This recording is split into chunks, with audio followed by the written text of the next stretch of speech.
Ouais, mon but c'est vraiment être concepteur de costumes pour plein de projets différents artistiques, tout ce qui qui touche au milieu de l'audiovisuel, plein de services différents, que ça vaille du cinéma ou à la musique, pour des clips, des artistes, vraiment il y a plein de choses que j'aimerais faire. Alors bonjour, moi je m'appelle Yanis, j'ai 20 ans et je suis costumier designer, donc je réalise des costumes sur mesure, principalement issus des jeux vidéo, des films ou tout ce qui touche autour de la culture pop. Moi je suis dans le costume, en l'occurrence c'est les 2 derniers chevaliers qu'il a fait.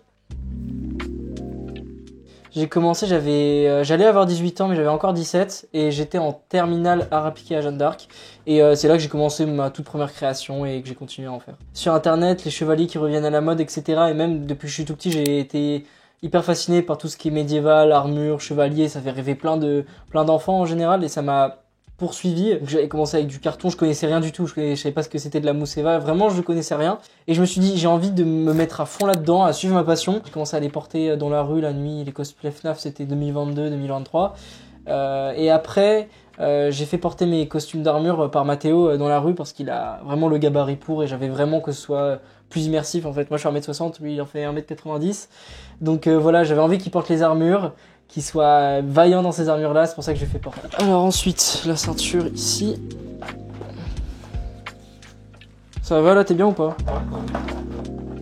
La rencontre s'est d'abord passée sous un ami qui m'a proposé un jour un projet d'armure qu'il avait. Je connaissais le talent qu'il avait pour les cosplays et j'étais assez entre guillemets honoré de me dire qu'il pensait à moi pour être dans le prochain. Parce que pour moi Yanis c'était de la création mais c'était lui qui portait et c'était de la création pour lui-même. Quand il me l'a proposé, j'étais très fier de me dire que je pouvais participer au projet.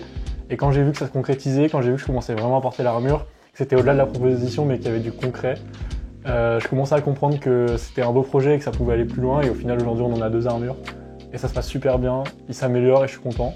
Et on fait des interviews, on fait des choses, des vidéos et ça me plaît donc c'est super cool. Alors ça a commencé à partir de la première interview avec M6. En fait j'ai fait une vidéo d'un des chevaliers qui marchait dans la rue, il déambulait quoi.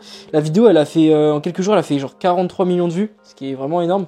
C'est un monde assez petit, les médias, les journalistes, donc ils se sont mis en contact entre eux et c'est comme ça que j'ai pu avoir plein d'interviews pour d'autres chaînes de télé ou même des journaux. Moi ce qui m'a fait bizarre c'est de découvrir ce monde là parce que j'étais pas du tout dedans à la base et de me dire que là grâce à un costume, j'allais finir à la télé, sur des interviews.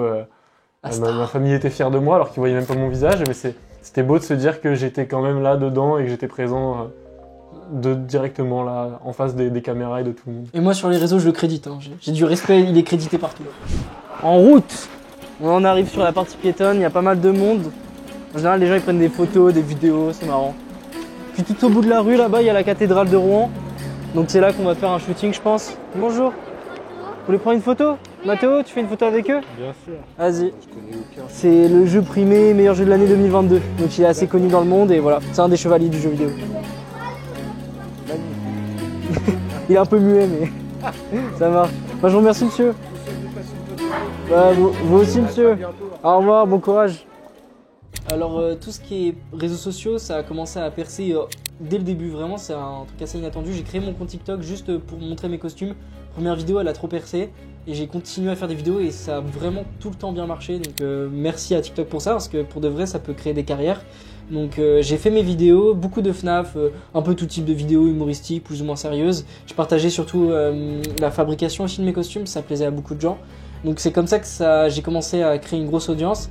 Et après j'ai changé toute ma direction artistique. Maintenant je suis plus sur tout ce qui est dark médiéval, dark fantastique, armure, Dark Souls, etc.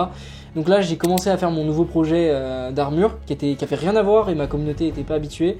Donc j'ai commencé le projet, j'ai changé un peu la DA des vidéos et ça a super bien marché aussi. C'est pas de l'apprentissage parce que mes vidéos c'est pas du tutoriel défini, enfin très précis, etc. Mais moi je sais que quand j'ai été passionné par le cosplay, j'ai découvert des cosplayers sur TikTok et j'ai vu leur travail et ça m'a rendu complètement fou. Et ce que j'essaie de faire, c'est un peu la même chose, c'est faire découvrir aux gens cette passion manuelle que tout le monde peut pratiquer. Si t'as envie d'apprendre la costumerie ou le cosplay, t'as tellement de vidéos. Après, c'est bien de parler un petit peu anglais, comme ça tu t'ouvres aux tutoriels qui sont en anglais. T'as plein de cosplayers américains ou même dans d'autres pays qui font leurs tutoriels en anglais et tu peux tout apprendre.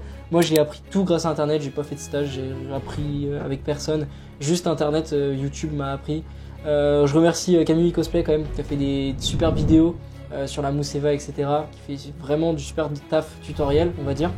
Après en inspiration, maintenant je peux le dire, Daregular Sauce, cosplayer FNAF américain qui est trop fort, j'ai suivi sa carrière depuis que j'ai commencé.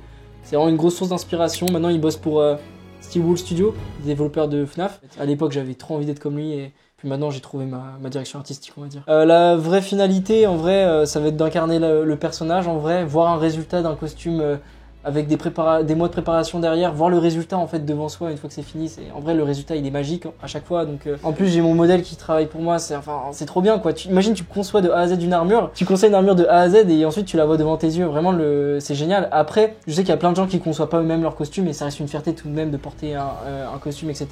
Je pense en règle générale pour tous les cosplayers la vraie fierté c'est d'incarner un personnage qu'il aime et de faire ce qui lui plaît en fait. Juste le cosplay c'est la liberté. Tu peux devenir qui tu veux quand tu fais du cosplay, c'est ça qui est génial.